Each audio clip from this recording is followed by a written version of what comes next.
अभी के जो हालात आप देख रहे हैं आर्थिक फ्रंट पे, शेयर मार्केट के फ्रंट पे, और आर्थिक सर्वे ने जो इशारे किए हैं, जो सच्चाई यहाँ पे बयां की है, आपके हिसाब से सरकार के लिए कितना कुछ रिलीफ देने की गुंजाइश बन रही है? या फिर दूसरे शब्दों में पूछूं तो सरकार का फोकस एरिया क्या होना चाहिए बजट में?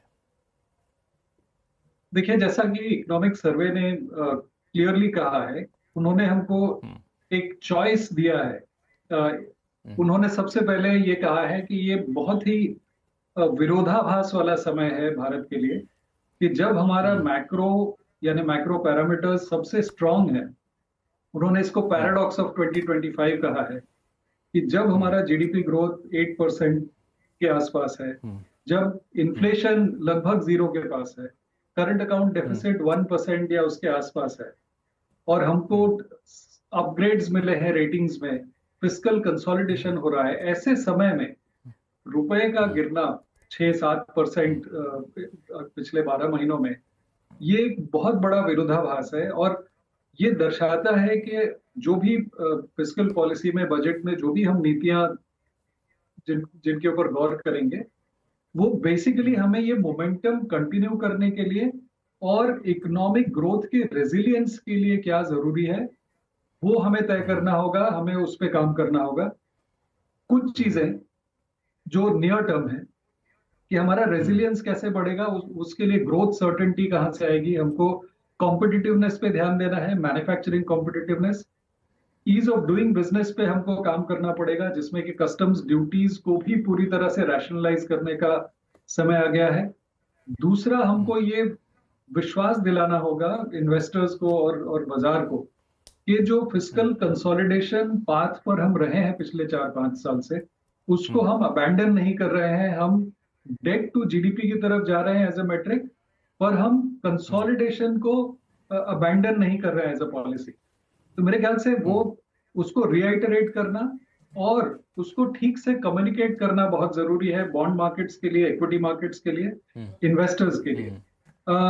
तीसरी बात के एक्सपोर्ट्स को हम किस तरह से, हमारी जो इस इकोनॉमिक सर्वे में जो एक बड़ी बात कही गई है, जो कि बहुत ही बड़ी बात है, मैंने ऐसा पिछले 20-25 सालों में नहीं सुना है कि करंट अकाउंट डेफिसिट वाले देश का आर्थिक सलाहकार यदि ये कहता है कि हमको सरप्लस की तरफ जाना चाहिए, तो हम करंट अकाउंट डेफिसिट इकोनॉमी है, लेकिन हमको ट्रेड सरप्लस इकोनॉमी बनना है, उसकी ओर मूव करना है। और ये तभी पॉसिबल होगा जब हम एक्सपोर्ट्स, मैन्युफैक्चरिंग और कॉम्पिटिटिवनेस पे ध्यान दें। तो मेरी उम्मीद है कि माननीय वित्त मंत्री इन तीनों चीजों पर काम करेंगी, और मुझे नहीं लगता कि ये समय है कि हम और ज्यादा, ना ही फिस्कल पॉलिसी में इतना स्पेस बचा है कि बहुत ज्यादा टैक्स रिलीफ दे सके इंडिविजुअल्स को या फिर सेक्टर्स को। हमने इनकम टैक्स में रिलीफ देखा, जीएसटी में रिलीफ देखा, मुझे नहीं लगता है कि बहुत ज्यादा गुंजाइश है इन सब चीजों की। गुंजाइश यहाँ पे जो कोई सबसे जरूरी है वो है हमारे रेजिलियंस पे काम करने की, रेजिलेंस पे काम करने की सबसे जरूरत है। अनु सिंघल साहब, बजट से पहले बहुत सारे लोगों की उम्मीदें हैं, अपेक्षाएं भी है, जैसा कि सच्चिदानंद शुक्ला साहब कह भी रहे थे। तो अगर मैं आपसे पूछूं कि ये उम्मीदों को बाजार ने क्या कहा जाए, माना जाए कि प्राइसिंग कर लिया है, क्योंकि बजट से ठीक पहले जिस तरीके से बाजार का जोश ठंडा पड़ा हुआ है, या फिर कुछ ऐसा सरप्राइज आया कि फिर बाजार यहां से उठना शुरू करेगा? प्राइस इन तो मार्केट कुछ भी नहीं करता है लक्ष्मण जी, जब तक वो आ ना जाए, खासतौर से बजट में। तो इसको अगर मैं पलट दूं सवाल को, तो क्या उम्मीद कर रहा है मार्केट, उसमें नंबर 1 होता है हमेशा कैपिटल गेंस में अगर थोड़ी रियायत मिल जाए तो। या तो long term capital gains tax कम हो जाए, या short term capital gains tax पे कुछ रिलीफ मिल जाए, या एसटीटी अबॉलिश हो जाए। अगर ऐसा कुछ हो जाए तो वो मार्केट के लिए पॉजिटिव होगा। लेकिन सच बताऊं ना तो मैं बहुत ज़्यादा उम्मीद नहीं रख रहा हूँ उसके ऊपर, क्योंकि मुझे नहीं लगता, जितना मैंने इस सरकार को देखा है पिछले कुछ सालों में, कि एटलीस्ट कैपिटल गेंस को लेकर उनकी कोई रियायत का मन हो। हाँ, ये हो सकता है कि पर्सनल इनकम टैक्स में जो पिछली बार एक बड़ा कट दिया गया था, अगर उसको थोड़ा और एक्सटेंड कर दिया जाए तो कंजम्पशन के लिए एक बूस्ट मिले।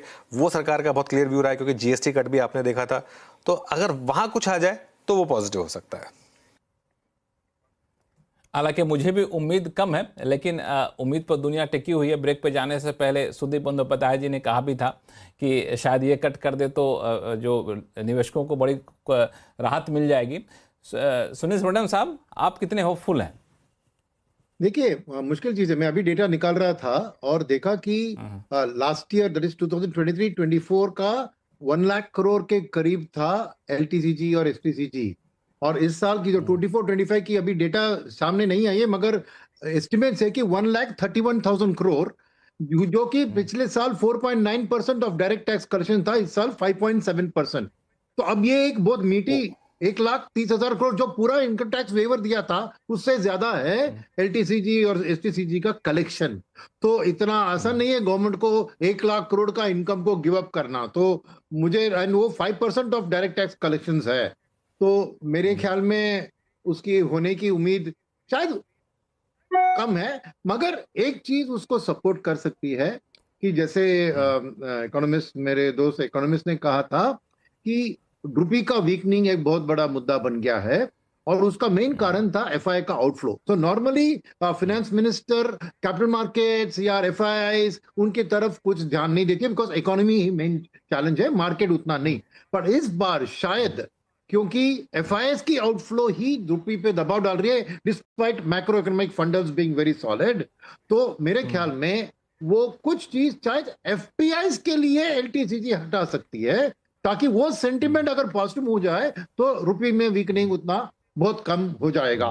तो ये मेरी बात मानना है कि शायद इस बार मौका है कि एफपीआई की ओर थोड़ा ध्यान दे, क्योंकि उन्होंने ही रुपए का नुकसान किया है, तो उनको थोड़ा खुश करने की कोशिश करे, तो शायद वो एक डिस्कनेक्ट जो है कि नेशन गोइंग स्ट्रांग, रुपी गोइंग वीक, ये बदल जाए। बिकॉज सिंगल बिगेस्ट कारण वही था लास्ट ईयर रुपी का वीकनिंग का।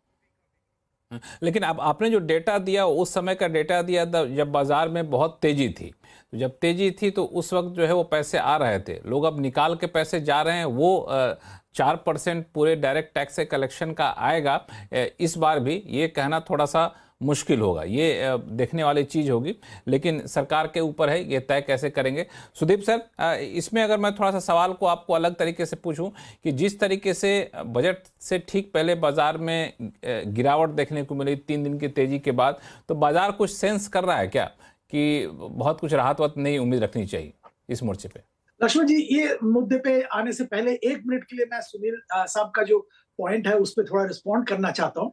उन्होंने भी ये साफ कहा है कि एफपीआईज के लिए capital gains, long capital gains tax में राहत शायद फायदे का हो सकता है इकोनॉमी के लिए।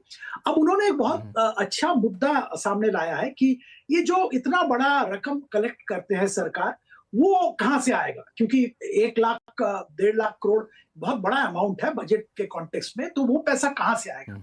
इसका भी बहुत ही अच्छा सोल्यूशन है, और जो कि मुझे लगता है सरकार के तरफ से बजट में करना चाहिए। और आपने पिछली बार मुझे एक चीज पॉइंट आउट करने के लिए बोला था, तो मैंने एक चीज बोला था, अब मैं दूसरा पॉइंट बोल रहा हूं जो मुझे लगता है सरकार को इस बजट में जरूर करना चाहिए। देखिए, पिछले साल कितने आईपीओज आए, और ये आईपीओज में ज्यादातर ऑफर फॉर सेल था।